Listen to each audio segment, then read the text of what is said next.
In today's video, I'm going to teach you how to create looping video in Weavy AI. We're going to turn a single image into a smooth, endlessly looping motion clip using Weavy AI's visual workspace and the Seedance 2.0 model. By the end, you'll understand not just what to click, but why each step matters so you can get clean, seamless results. Start by opening the Weavy AI app in your browser. Once you're in, either create a new file or open an existing one where you'd like to work. A fresh file keeps things tidy, but using an existing project is fine if you already have assets collected.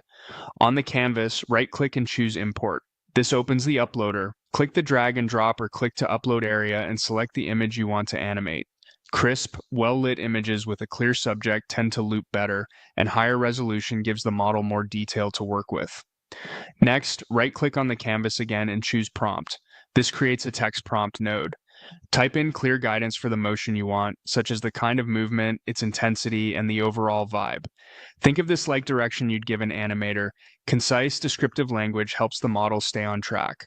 Right-click once more, start typing Seedance in the search, and select Seedance 2.0.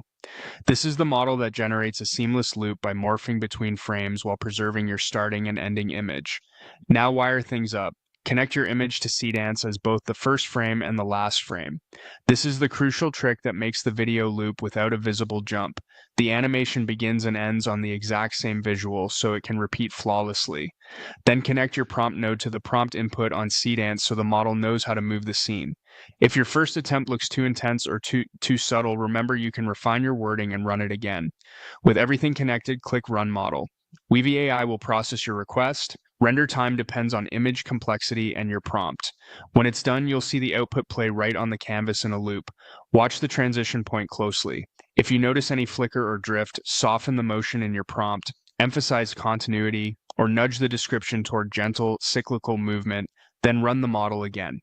That's it. You opened your project, imported an image, wrote a targeted prompt, added Seedance 2.0, connected the image as both first and last frames, linked the prompt, and ran the model to generate a clean looping video.